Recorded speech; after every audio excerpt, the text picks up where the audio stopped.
gente parou aqui depois do Conselho de Sárdica, onde ele institui que se os bispos forem depostos, eles têm o direito de, recorrerem ao bispo de Roma, né. Quem vai presidir esse concílio é Santo Atanásio. E é muito interessante que as pessoas que vão estar nesse concílio é o Ósio de Córdoba, né, e o Santo Atanásio, são pessoas que estiveram no concílio de Nicéia. Ou seja, muitos historiadores veem o concílio de Sárdica, promulgando seus cânones, como uma continuação do concílio de Nicéia, né, da mesma ideia. Enfim, mas era um concílio regional, né. Contudo, foram grandes homens que estiveram à frente dele e a ideia era essa: se o bispo acha que sua causa ela é legítima e tal, ele tem sim o direito de apelar ao bispo de Roma e ele dará a decisão. Enfim, então a gente parou aqui no Papa Damaso, a aula vai começar a partir daqui. Então, o Papa Damaso I, eu selecionei aqui algumas citações dele e tal, e algumas controvérsias que a gente vai passar, a gente vai passar e enxergar na história como é que o papado vai se consolidando. Então, momento aqui, Papa Damaso, pós-concílio de Nicéia, pós-Cânone VI, e essa ideia do bispo de Roma e da jurisdição universal. Então vamos lá. Uma das citações do Papa Damaso foi essa aqui, ó: "Seguimos a fé dos santos apóstolos Pedro e Paulo, que proclamaram que Cristo é Deus verdadeiro de Deus verdadeiro, consubstancial ao Pai. Aqueles que se afastam dessa verdade estão fora da comunhão da Igreja Católica." Outra aqui: "Esta é, portanto, a fé da Santa Igreja Romana, que primeiro recebeu dos apóstolos Pedro, o príncipe dos apóstolos, fé que até agora sempre guardou imaculada. Nem é permitido, nem lícito crer ou pregar de outro modo. Todo aquele que foi encontrado fora desta fé não é católico." Então ele coloca que a fé que o que a Igreja Romana recebeu dos apóstolos.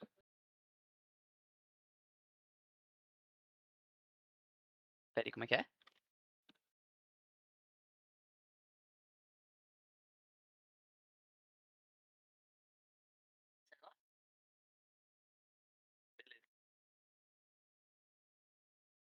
Beleza, voltei, foi mal aí. Então ele coloca que a fé que Roma tem, ela foi dada justamente pelos apóstolos Pedro e Paulo, né, e que ele coloca algo que é muito interessante: fé esta que até agora ela persevera nela de forma imaculada, livre de erros, né. O que é muito interessante que é esse padre aqui que vai esse papa aqui, né, o Damaso, que vai colocar a filioque, né, que no credo ele vai colocar a cláusula da filioque, né, que procede do pai e do filho. E detalhe, isso aqui foi reconhecido por vários outros, que a Igreja de Roma permanece imaculada. E aí a gente vai ver. Outra citação dele que eu gosto muito, ele coloca: "Embora todas as igrejas católicas difundidas por todo o mundo sejam um só tálamo de Cristo, contudo, a Santa Igreja Romana não foi preferida às outras igrejas por decretos sinodais, mas obteve o primado pela voz evangélica do Senhor e nosso Salvador, que disse: Tu és Pedro, e sob essa pedra edificarei a minha igreja, e as portas do inferno não prevalecerão contra ela. E dar-te-ei as chaves do reino dos céus, e tudo que ligares na terra será ligado no céu, e tudo que desligares na terra será desligado no céu."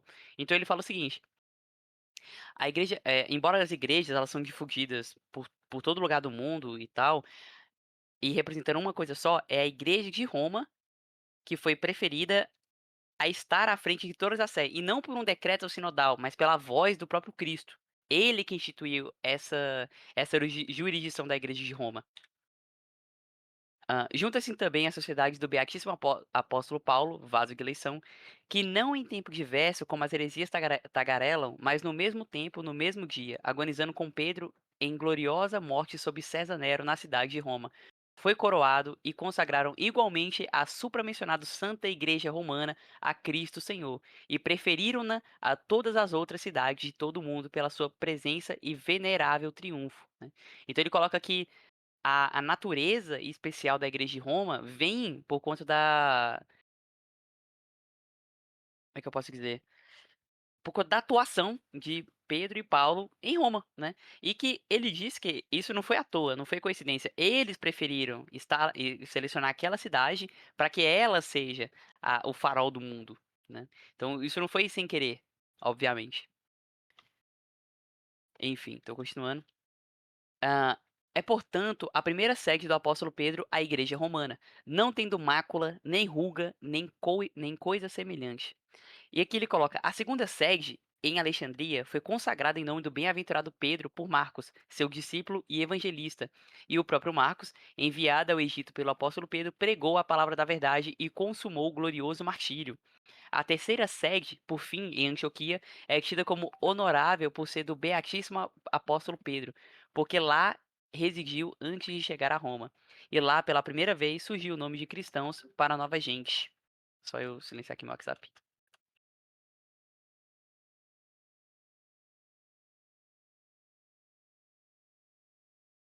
Pronto. Aí, continuando. Aqui é muito interessante porque que eu coloquei isso, né?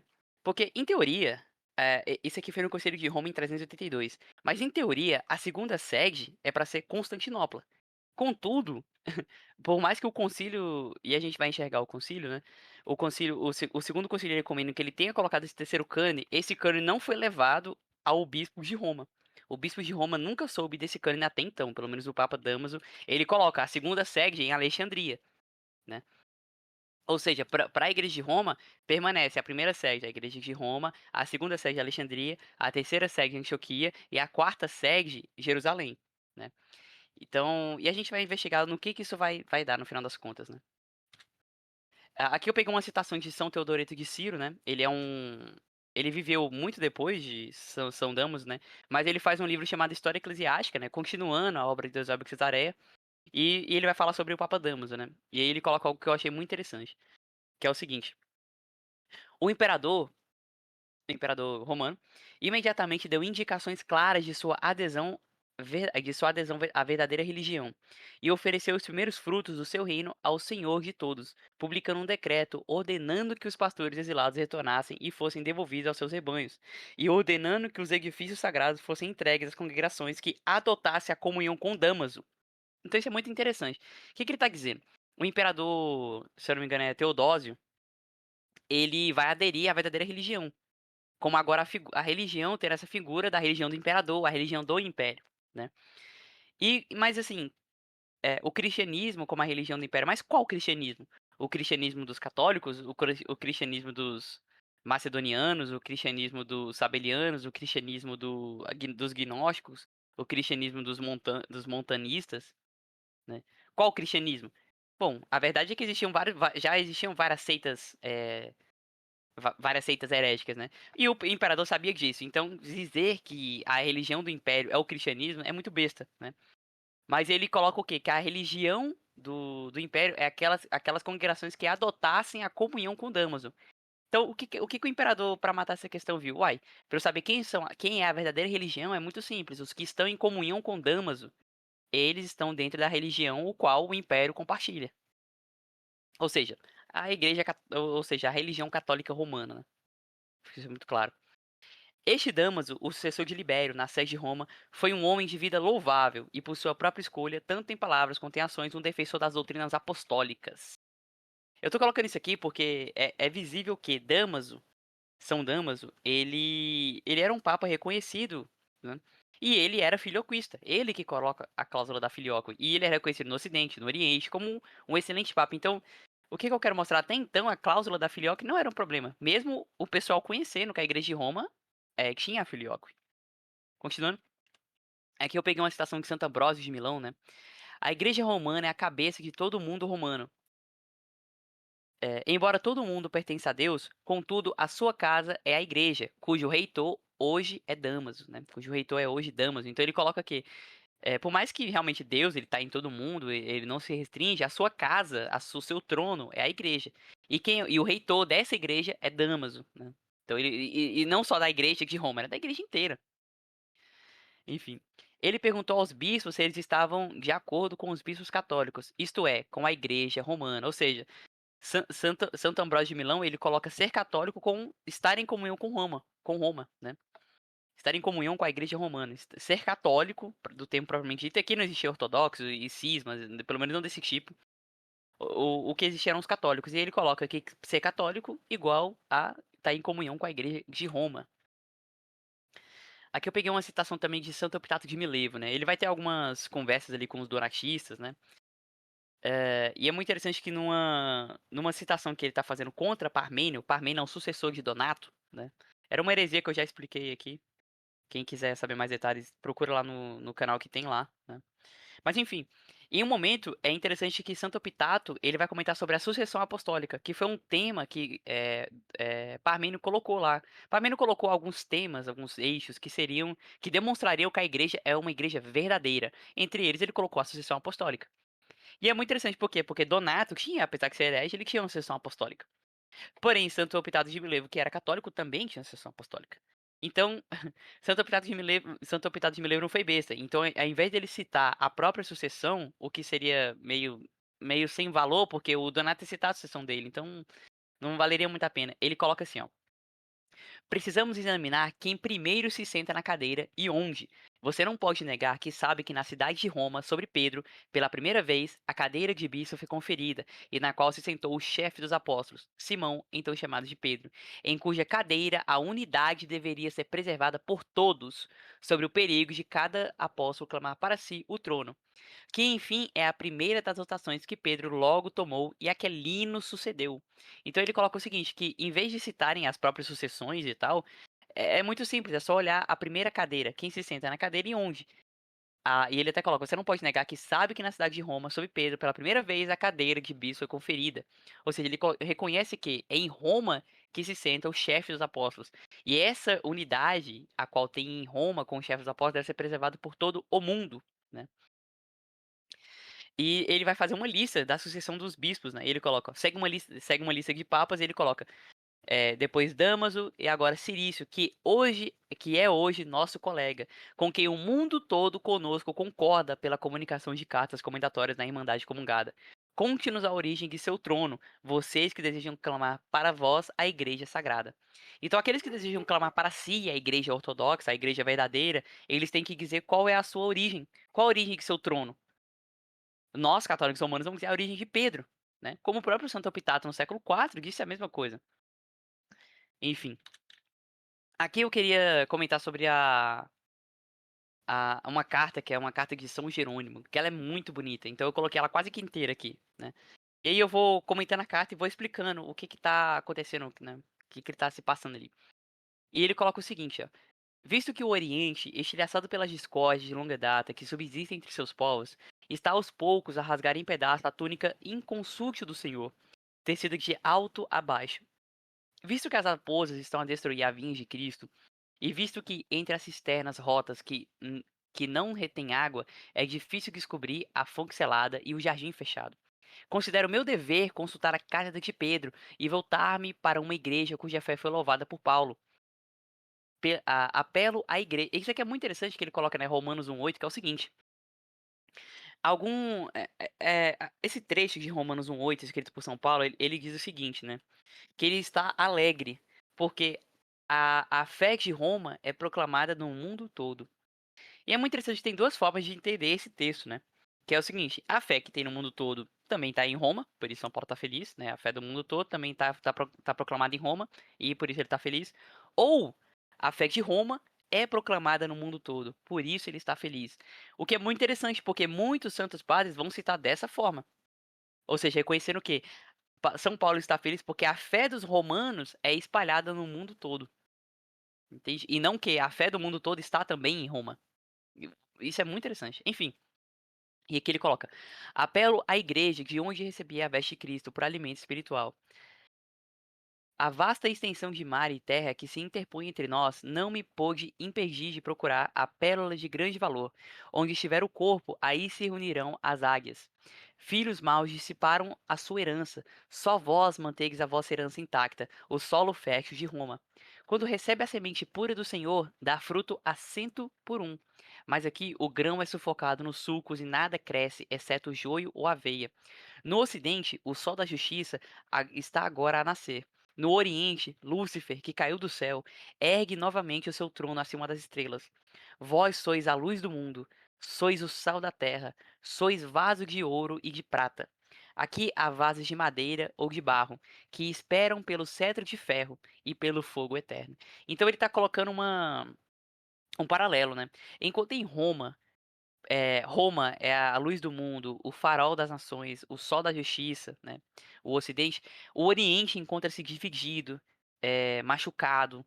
e com diversos problemas de heresia, né. E o que que ele tá comentando aqui? Nesse momento, em Antioquia, estava tendo um cisma, que era o seguinte, eh, 3 bispos estavam cotados para serem os bispos sucessores do trono em Antioquia, quando o bispo legítimo morreu. O que é muito interessante é o seguinte, Melécio e Paulino, né, tinha outro também, que é o Vitalis, mas vamos manter só o Melécio e o Paulino, que eles que estavam competindo mais arduamente, né. Melécio e Paulino eram sucessores legítimos do trono em Antioquia, né. Contudo, Melécio, por um tempo não, né, ele foi colocado lá por hereges, mas o próprio Melécio não era um herege, né. E já Paulino foi apoiado pela Igreja de Roma. E Paulino também não era um herege, né. Então a igreja estava dividida, e os 2 se proclamavam bispos legítimos, né. Até que posteriormente eles vão entrar em um acordo, e aí a gente vai ver mais pra frente. Mas por enquanto entende-se essa visão de São Jerônimo. Quando ele estava ali no Oriente, ele já viu a segunda sede não, a terceira sede dividida por um pequeno cisma, onde e detalhe, no começo ambos os bispos acusavam um ao outro de heresia, entendeu. Fala: "Não, você não pode subir a cadeira de Antioquia porque você é um herege, ou você tem algum tipo de ligação com os hereges". E o outro acusava o outro. Então Melécio e Paulino, eles estavam nessa disputa. Então perceba essa situação em que Jerônimo está relatando, né, o Oriente, por enquanto, ele se encontra nessa disputa. Então, por exemplo, com quem você vai, quem é o bispo legítimo? Quem você vai conversar na igreja? Quem é o verdadeiro bispo? Quem você vai se comunicar com de forma legítima, né, se ambos proclamam para si a sucessão legítima do trono. Alguém tem alguma dúvida? Tá ficando estranho? Tá simples? Não, eu vou continuar. Bom, então eu vou continuar. Ó, aí São Jerônimo ainda continua: "No entanto, ainda que a vossa grandeza me aterre, a vossa bondade me atrai. Do sacerdote exige a guarda da vítima, do pastor a proteção devida às ovelhas. Fora, contudo, o que é arrogante, que se afaste o esplendor da majestade romana.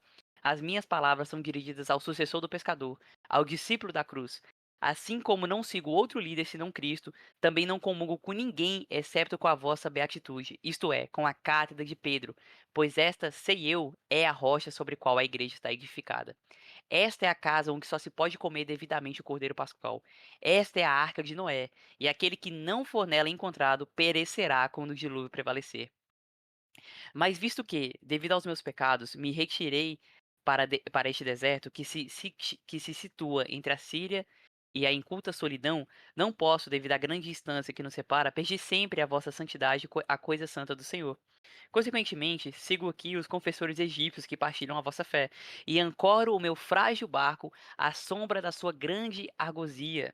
Não conheço a Vitalis, rejeito Melécio, nada tenho a ver com Paulino. Quem não colhe convosco, espalha. Quem não é de Cristo, é do anticristo. Então olha que beleza essa carta, né? Ele diz que reconhece que o Papa Damaso, ele é o sucessor do pescador. E ele coloca que ele não segue nenhum outro líder. Ele não segue nenhum outro líder senão Cristo. Logo, ele não comunga com ninguém, exceto com a cátedra de Pedro, pois esta eu sei é a rocha sobre a qual a igreja foi edificada. E ele coloca que só em comunhão com aquela cátedra é possível comer verdadeiramente, de forma legítima, o Cordeiro Pascual. Aquela cátedra é a arca de Noé. Quem não foi encontrado nela perecerá quando o dilúvio vier. E quem não recolhe, perdão, quem não colhe convosco espalha. Quem não está com o Papa é do anticristo. É isso que São Jerônimo está dizendo, né. São Jerônimo é muito papista, né, essa é a grande verdade. Enfim, continuando, essa não acabou ainda, então continuando. "Se vos parecer bem, promulgai um decreto, e então não hesitarei em falar de 3 hipóteses". Aqui, São Jerônimo ele estava discutindo, que era o seguinte, a galera do Oriente, eles vinham com a ideia das hipóstases, né, que era o seguinte, a hipóstase é como a gente conhece a entidade que tem a natureza divina. Ou seja, o que a gente chama de divino, de Deus, é mais uma natureza, uma essência, uma ousia, né, ousia. E existe as entidades a qual possuem essa ousia, né, essa natureza, que são o que a gente chama de hipóstase, que é essa entidade. Ou seja, a gente reconhece que existe um só Deus, uma só natureza. Essa uma só natureza tem 3 hipóstases: o Pai, o Filho e o Espírito Santo. Enfim, isso é o que a gente já conhece, mas nesse momento aqui, São Jerônimo ele tá falando o seguinte, que o pessoal eles estavam falando dessa ideia de posses, né, e ele estava perguntando ao Papa se tinha que concordar com isso, se isso estava certo. E se o Papa não gostasse, que ele promulgasse um decreto. Olha o poder que São Jerônimo reconhecia no Papa. Que se o credo niceno já tinha sido feito. E ele fala o seguinte: "Se você acha que não tá bom, faça um novo credo para substituir o niceno". Reconhece que a proclamação do Papa tem muito mais força que o concílio, né. Então, São Jerônimo é muito papista. Enfim, se vos parecer bem promulgar um decreto, então não hesitarei em falar de 3 hipóstases. Ordenai um novo credo para substituir o niceno, e então quer que sejamos arianos ou ortodoxos, uma só confissão servirá para todos nós. Ou seja, o que que ele está dizendo? Que se o Papa quiser promulgar um credo para substituir o niceno, tanto faz, porque agora todos terão que concordar com isso. E quem não discorda, obviamente, não tá em comunhão, não tá dentro da igreja católica, não é católico, né. E ele até colocou: "E que quer sejamos arianos ou ortodoxos, uma só confissão servirá para todos nós", né. Enfim, imploro, portanto, a vossa beatitude pelo Salvador crucificado do mundo e pela Trindade consubstancial, que me autorizes por carta a usar ou a recusar esta fórmula das 3 hipóteses, e para que a obscuridade da minha presente morada não confunda os portadores da vossa carta. Rogo-vos que a endereceis a Evagrio, o presbítero com quem está bem familiarizado. Peço-vos também que me indiques com quem devo comunicar em Antioquia. Então, como eu comentei para vocês, né, Antioquia estava dividida, ele fala que é o Papa que vai reconhecer com quem ele deve comunicar. Então, em vez de São Jerônimo dizer quem é o bispo legítimo de Antioquia, ele pede que o Papa o faça. Então ele coloca: peço-vos também que me indique com quem devo me comunicar em Antioquia. Ele até coloca: espero que não com os campenses, pois eles, com seus aliados hereges de Tarso, só desejam a comunhão convosco para pregarem com maior autoridade a sua doutrina tradicional das 3 hipóstases. Então, olha que interessante, ele está reconhecendo o quê? O o os hereges, né, ou os hereges não. É, vai, os hereges. Que os hereges que lá estão, eles desejam a comunhão com o bispo de Roma para pegar com mais autoridade a sua heresia, ou seja, existe algo diferente na igreja de Roma, né, cara? O que o Papa concorda não é algo, como é que eu posso dizer, simples, sabe? E sim que o que o Papa concorda tem mais autoridade dentro da igreja. E é essa, pelo menos, a visão do São Jerônimo no século IV, né? E é muito engraçado que ele coloca assim, ó: "Peço-vos também que me indiques com quem devo comunicar-me em Antioquia, espero que não com os campenses". Ou seja, ele tá falando: "Eu espero que não seja ele, mas se for, ele vai seguir". Fica óbvio. Enfim, o inimigo incansável segue-me de perto, e os assaltos que sofro no deserto são mais severos do que nunca, pois a frenesia ariana enfurece-se e os poderes do mundo apoiam-na. A igreja está dividida em 3 facções, e cada uma delas está ansiosa por me capturar para si. A influência dos monges é de longa data, e está direcionada contra mim. Eu, entretanto, continuo a clamar: quem se apega à cátedra de Pedro é por mim aceito. Melécio, Vitalis e Paulino, todos professam afeição a vós, e eu poderia acreditar na afirmação se fosse feita por apenas um deles. Como é, ou 2 deles, ou então todos os 3 são culpados de falsidade. Ou seja, o que ele está falando? Eu acreditaria se só um deles falasse. Mas como tá os 3 competindo e os 3 estão estão se dizendo em comunhão com Roma, então tem alguma coisa errada. Ou 2 tá mentindo e só um é verdadeiro, ou tá todo mundo mentindo, né, porque não tem como eles estarem competindo e ao mesmo tempo estarem todos em comunhão, não faz sentido. Em comunhão com a igreja de Roma, claro. Perdão, como é? Tá, aqui ó. Portanto, imploro a vossa beatitude pela cruz e paixão de nosso Senhor, essas glórias necessárias da nossa fé, uma vez que ocupais um ofício apostólico, que deis uma decisão apostólica. Dizei-me apenas por carta com quem devo me comunicar na Síria, e eu rezarei por vós, para que vos senteis em juízo entronizado com os 12, para que, quando envelhecerdes como Pedro, sejais cingido não por vós mesmo, mas por outro, e para que, como Paulo, sejais feito cidadão do reino celestial. Não desprezei uma alma pela qual Cristo morreu. Então, São Jerônimo, de novo, ele pede que é o Papa, a Cátedra de Roma, o bispo que está presente em Roma, que ele diga com quem ele deve se comunicar na Síria. Então, olha a autoridade que São Jerônimo reconhecia no bispo de Roma, que era ele que iria julgar o legítimo bispo de outra sede, né? Uma sede, detalhe, apostólica, né? A igreja de Antioquia foi fundada por São Pedro. Enfim, agora uma carta de São Gregório de Nazianzo, né? E ele coloca o seguinte: a natureza não nos deu 2 sóis, mas deu-nos Romas gêmeas, faróis para todo mundo, poder tanto antigo quanto novo. que diferem entre si na medida em que uma supera o Oriente em esplendor, perdão, e a outra, o Ocidente, sustentando mutuamente beleza com beleza. Quanto à fé dessas duas, a primeira, isto é, a velha Roma, tem trilhado em linha reta por mais tempo e ainda o faz, unindo todo o Ocidente com suas palavras salvadoras, como é justo que o faça, sendo ela a presidente sobre todos, venerando a divina harmonia da fé em sua plenitude. Então o que que ele está falando? É muito interessante porque ele é um bispo oriental, né? Mas o que que ele está falando? A natureza não nos deu dois sóis, não tem dois faróis, né, no mundo, dois sóis, duas iluminações, mas deu-nos duas Romas, né? Roma gêmeas, ou seja, o Ocidente e o Oriente. A Roma e Constantinopla, né? Faróis para todo o mundo, poder tanto antigo quanto novo. Então, ele tá falando paralelo das duas Romas. Mas o que que ele fala da Roma antiga, né? A Roma de Pedro. Ele fala, a velha Roma tem trilhado em linha reta por mais tempo. E ainda o faz, ou seja, ela sempre foi reta, ela há mais tempo está numa linha reta, está em ortodoxia, e ainda permanece ortodoxa, certo?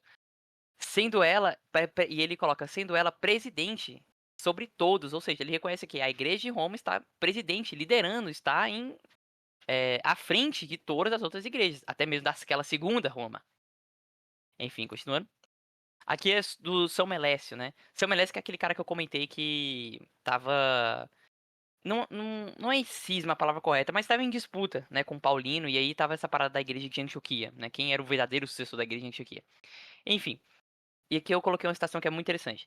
Segue-se esta epístola ou exposição do Sínodo Romano, realizado sobre o Papa Damaso e transmitida ao Oriente, na qual toda a Igreja Oriental, reunida em Sínodo em Antioquia, crentes de fé consonante e todos assim consentimos com a mesma fé supraexposta, cada um confirmou sua subscrição. Aí tem as assinaturas. Eu, Melécio, bispo de Antioquia, consinto com tudo o que está escrito acima, assim crendo e sentindo, e se alguém sente além disso, seja anátema. O que é muito interessante que ele está mostrando que ele está em fé e em comunhão com o que foi supramencionado pelo bispo de Roma, mostrando que a igreja de Antioquia, presidida por Melécio, está em comunhão e concordando em todas as coisas com a igreja de Roma, crentes de fé consonante. Então aqui é muito interessante que eu vou comentar para vocês que é o seguinte: enquanto permanecia o cisma não, a divisão, a disputa entre Melés e Paulino, eles entraram em um acordo, Melés e Paulino, né? Eles entraram em um acordo que era o seguinte, que parece que São Melécio iria presidir a igreja. Na verdade, ambos iriam presidir a igreja, não existia nenhum cânone que não permitisse isso, né? Contudo, quando um morresse, o outro assumiria. Entendeu? Que não era para ser colocado nenhum no lugar do outro quando um morresse. Então, por exemplo, Melécio tá lá. Quando Melécio morresse, Paulino assumiria a igreja como o bispo legítimo, entendeu? O único bispo legítimo. Enquanto os dois viverem, permanece os dois em comunhão e guiando a igreja, certo? Enfim, depois Melécio vai morrer. Só que vai dar um problema que é o seguinte: vão colocar outro bispo que não é paulino na igreja de Antioquia. E assim vai dar origem a um cisma. Mas até então permanece assim. É muito interessante ver que Melécio fazia questão de demonstrar que estava de acordo com a igreja de Roma. E existe um sínodo romano, né? E melhor ainda, tem um sínodo em Aquileia, onde vai demonstrar que, vai deixar claro, Santo Ambrósio que vai presidir esse concílio, e vai deixar claro que deveria ser honrada o tratado, o acordo que Melés e Paulino fizeram, né? Que eram que quando um morresse, o outro sucederia. E isso não foi colocado. E é muito interessante que um sínodo no Ocidente vai estar preocupado com a igreja no Oriente, né? Tanto que eles vão mandar uma carta para São Basílio, se eu não me engano, acho que é o São Basílio Magno. E aí a gente vai vendo, mas é muito interessante isso. Enfim, então, por enquanto a gente vê o quê? Enquanto os bispos estavam em disputa, ambos queriam estar em comunhão com a igreja de Roma, para que neles não houvesse erro, obviamente, né? E Melécio, São Melécio, está em comunhão com a igreja de Roma. O cisma é pós a morte de Melécio, tá? Enfim, aqui é as citações dos imperadores. É muito interessante que aqui é o Codex Theodosianus, né? E ele vai afirmar, vai formalizar a igreja romana não, a religião católica como a religião do Império Romano. E aqui ele colocou: é nosso desejo que todas as várias nações que estão sujeitas à nossa clemência e moderação continuem a professar aquela religião que foi entregue aos romanos pelo divino apóstolo Pedro, como foi preservado pela tradição fiel e que agora é professado pelo pontífice Damaso e por Pedro, bispo de Alexandria. um homem de apostólica santidade. De acordo com o ensino apostólico e a doutrina do Evangelho, acreditamos na única divindade do Pai e do Filho e do Espírito Santo, em igual majestade e em santidade de Trindade, em Santíssima Trindade, né? Ordenamos aos seguidores dessa lei que adotem o nome de católicos cristãos. Católico cristãos. Mas quanto aos outros, visto que a nosso ver são loucos tolos, decretamos que serão marcados com o nome ignominioso de hereges e não pretenderão dar aos seus conventículos o nome de igrejas. Eles sofrerão, em primeiro lugar, o castigo da condenação divina e, em segundo lugar, o castigo da nossa autoridade, que, de acordo com a vontade do céu, decidiremos infligir. Então, eu achei muito interessante como ele começa, que é o seguinte: a religião agora, que deverá ser adotada pelo povo romano, pelo Império Romano, ou seja, não é só o povo romano, o povo que está em Roma, mas por todo o Império, ou seja, da Espanha até a Turquia, né, a atual Turquia, em mais de um continente. Ele coloca: continuem a professar aquela religião que foi entregue aos romanos pelo divino apóstolo Pedro, como foi preservada pela tradição fiel, que agora é professado pelo pontífice Damaso e por Pedro, o bispo de Alexandria, né? Então, o que que ele tá, que ele tá colocando, né? Que a religião oficial do império é aquela que foi entregue aos romanos. Ou seja, é católico romano, né? Enfim, agora mais uma aqui do Papa Damaso. Vai ter o Concílio de Constantinopla, né? O Concílio de Constantinopla, o segundo concílio ecumênico, né, é o seguinte: a tentativa deles era de continuar o credo niceno, né? Por isso que hoje a gente inclusive chama de credo niceno-constantinopolitano, porque primeiro a parte inicial dele vem de Niceia e a parte posterior vem de Constantinopla, né? O concílio de Constantinopla. E nele vai dar aquela parada, confia em um só Deus, creia em um só Deus, todo-poderoso, criador do céu e da terra, em Jesus Cristo, seu único filho e tal, consubstancial, gerado, não criado, enfim, é o credo niceno-constantinopolitano. E claro, o Papa ele vai colocar depois a filioque, né? Que são pátria, filioque e proscelity.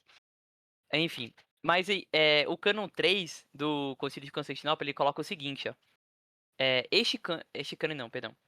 O bispo de Constantinopla tem a primazia de honra imediatamente depois do bispo de Roma, pois Constantinopla é a nova Roma. Este é o cânone 3 do segundo concílio ecumênico. Contudo, ao que tudo indica, cara, este cânone não foi levado ao conhecimento da Igreja de Roma. O Papa Damaso não concordou com este cânone, né? Pelo que indica, esse cânone nunca foi levado. A gente vai ver depois com São Leão Magno, que vai ser posteriormente, quando ele vai saber desse cânone, ele vai falar que é a primeira vez que ele tá vendo aquilo. Isso nunca foi de conhecimento da Igreja Romana. E agora que já tá, inclusive, já tá condenado. Enfim, inclusive quando eu encontrei algumas patologias latinas, né, que são compêndios muito antigos, né, eu encontrei a expressão latina que dizia assim, ó: Canon hic ex is est quis apostolica romana sed ad principio et longo poste temporare non recipit. Que era o seguinte, ele comentava: este cânone é um daqueles que a sede apostólica romana nunca aceitou desde o princípio e por muito tempo depois.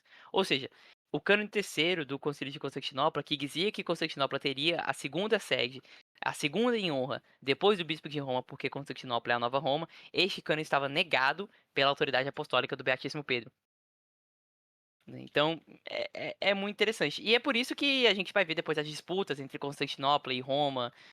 E que isso aqui é só o começo do que vai desencadear lá em 1054, que vai ser o Grande Cisma. Porque a Igreja Romana não reconhecia Constantinopla como a segunda sede, entendeu? Como a sede mais importante depois de Roma.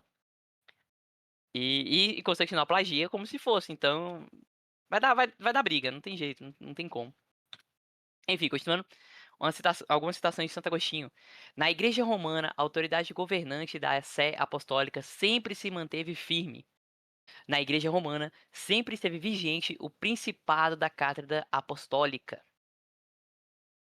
Essa aqui é do Ceciliano, né? Eu comentei isso aqui, acho que no cisma donatista, né? Controvérsia donatista, né? Viam que Ceciliano estava unido por cartas de comunhão à Igreja Romana, na qual sempre residiu a primazia da Cátedra Apostólica. Outra citação: seguia a ordem da sucessão episcopal desde o próprio assento de Pedro até o bispo atual. Esta é a rocha a qual os orgulhosos não vencem. Aqui, Santo Inocêncio I, eu comentei com ele também sobre a controvérsia pelagiana e tal, né? Enfim. É, portanto, com o devido cuidado e decoro que você consulta os segredos do ofício apostólico. Essa aqui foi uma carta enviada ao Papa Inocêncio, né, buscando a sua solicitude, né, e ele vai responder. É, portanto, com o devido cuidado e decoro que você consulta os segredos apostólicos. Esse ofício, quero dizer, a quem pertence além das coisas que estão fora, o cuidado de todas as igrejas, como para qual opinião você deve manter neste pedido ansioso, seguindo assim a regra antiga, que você sabe que tem sido observada comigo por todo o mundo. Agora o Papa Zósimo, em resposta aos bispos africanos, a um concílio que teve na África, ele colocou: embora as tradições dos padres atribuíssem à Sé Apostólica uma autoridade tão grande que ninguém ousaria contestar o seu julgamento, e preservou isso sempre em seus cânones e regras, e a atual disciplina eclesiástica, em suas leis, ainda dá a reverência que deveria ao nome de Pedro, do qual tem sua própria origem para a antiguidade canônica. Quis que este apóstolo tivesse tal poder pelas decisões de todos e pela promessa de Cristo, nosso Deus, que eles deveriam ligar e desligar, e uma condição igual de poder foi dada àqueles que, com o seu consentimento, receberam a herança de sua sé, pois ele mesmo tem cuidado de todas as igrejas. E acima de tudo, aquele em que ele se sentou, ele não sofre nada com seus privilégios ou decisões para ser abalado por qualquer vento, desde que ele estabeleceu isso no fundamento firme e imóvel de seu próprio nome, que ninguém correrá o risco de atacar precipitadamente. Assim, não tem nem muito o que explicar, né, mas eu gosto muito do começo, onde ele coloca: "Embora as tradições dos padres", ou seja, dos padres total, todo mundo, os santos padres, atribuíssem à sé apostólica, à Igreja de Roma, uma autoridade tão grande que ninguém ousaria contestar o seu julgamento, né. Ou seja, ninguém está acima de Roma, ninguém julga o seu julgamento, ninguém julga a sé apostólica. Então a gente já vê um caso aqui de já nem tanto de primazia, mas mais de supremacia da Igreja de Roma, né. Pelo menos é isso que o São Papa Zósimo está dizendo, né. Essa carta aqui é respondendo os bispos africanos do Conselho da Controvérsia Pelagiana, né. Desde então, Pedro é o chefe de tão grande autoridade e confirmou os sufrágios de nossos antepassados, desde sua época, de modo que a Igreja Romana é confirmada por todas as leis e disciplinas divinas ou humanas, cujo lugar nós governamos, e o poder de cujo nome nós herdamos. Como vocês não desconhecem, meus irmãos, mas vocês o conhecem bem, e como bispo, vocês são obrigados a conhecê-lo. Ou seja, obrigados a conhecê-lo como bispo, a função de bispo obriga eles a conhecerem a primazia da Igreja Romana. Mas, embora tal fosse a nossa autoridade que ninguém poderia reconsiderar nossa decisão, mesma história, ainda não fizemos nada além do que nós próprios referimos para seu conhecimento por carta, dando valor à nossa irmandade, a fim de que tivessem pensamentos em comum, não porque não soubéssemos o que deveria ser feito ou porque poderíamos fazer algo o que poderia desagradá-los, como sendo contrário ao bem da igreja, mas nós desejamos tratar junto com você um homem que foi acusado diante de vocês e que veio à nossa sé afirmando que era inocente. É o caso do Pelágio, né? Não recusando o juízo sobre os seus recursos iniciais, por sua própria conta, chamando seus acusadores e condenando as coisas de que ele disse que foi falsamente acusado por boato. Esse caso aqui é muito interessante, né? Que o Papa não, perdão, o herege Pelágio, né? Ele vai ele recorre ele é condenado no concílio e ele recorre ao Papa, né? Ou seja, até o herege ele conhece ali os cânones, né? E na frente do Papa, Pelágio fez uma confissão de fé ortodoxa. Pelágio se meteu à Igreja de Roma e confirmou tudo que a Igreja de Roma dizia. E a Igreja de Roma disse que ele então estava. Ele então tinha feito uma confissão de fé ortodoxa. Por mais que Pelágio estivesse mentindo, tá? Ele não acreditava naquilo que ele comentou ao Papa. Contudo, isso é muito interessante porque o pessoal coloca, Zósimo era pelagiano, né? Inocentou Pelágio. Não, Pelágio foi até o Papa Zósimo, fez uma profissão de fé ortodoxa. E o Papa disse que essa profissão de fé ortodoxa era ortodoxa. Só isso. Né? E então o Pelágio, ou seja, a heresia a qual se dava o nome de pelagianismo, estava condenada ainda. Né? Tanto que ele ainda colocou, ele mesmo condenou as coisas de que ele disse que foi falsamente acusado. Ou seja, o Papa colocou em frente a ele aquilo que ele estava sendo acusado, o qual ele negou. Negou essa fé dele, de que ele foi acusado. Nessa heresia de que ele foi acusado. Então é muito interessante que o Papa essa parada do Papa Zósimo, né, muitos protestantes e tal falam que o Papa Zósimo era pelagiano, a infalibilidade papal não existe, porque o Papa Zósimo inocentou Pelágio, mas não é esse caso. O Pelágio, ele fez uma confissão de fé ortodoxa e o Papa reconheceu como ortodoxa. Isso é o dever do bispo de Roma. O bispo de Roma não sabe o coração de ninguém, ele não sabe quem tá falando a verdade e quem tá mentindo. Ele sabe o que é ortodoxia e o que é heresia. Simples assim. Se você for lá e mentir, fizer uma confissão de fé ortodoxa, o Papa vai dizer o que é o revelado por São Pedro, né? Que é que a confissão de fé é ortodoxa. Então, esse caso dos Osmond eu acho muito massa. Eu já dei uma aula sobre isso também, então depois vocês vêm lá com mais detalhes, quem quiser rever. Agora aqui passando pro Papa Bonifácio, né? Bonifácio ele foi Papa entre 28 de dezembro de 418 a 4 de setembro de 422, né? Então ele foi um defensor da unidade eclesial através da primazia da Sé Romana, tendo escrito em 422 aos bispos da Macedônia. Pertence ao bem-aventurado apóstolo Pedro, com base na afirmação do Senhor, o cuidado por ele assumido da Igreja Universal, que, segundo o testemunho do Evangelho, sabia sobre si fundada, esteja longe dos sacerdotes do Senhor, torna-se rival de modo particular aquele junto o qual o nosso Cristo estabeleceu o ápice do sacerdócio. Se alguém ousar ultrajá-lo, não poderá habitar o reino dos céus. Aqui, diz ele, darei as chaves do reino dos céus, e neste ninguém entrará sem o favor do porteiro, ou seja, que São Pedro, né? Então, em outras palavras, ele está dizendo que quem não está em comunhão com a igreja de Roma não herdará o reino dos céus, pelo menos não ordinariamente. Outra citação dele aqui. A instituição da nascente Igreja Universal tomou início no munus honorífico do bem-aventurado Pedro, no qual está o seu governo e ápice. Da sua fonte fluiu, à medida que crescia a veneração da religião, a disciplina eclesiástica em todas as igrejas.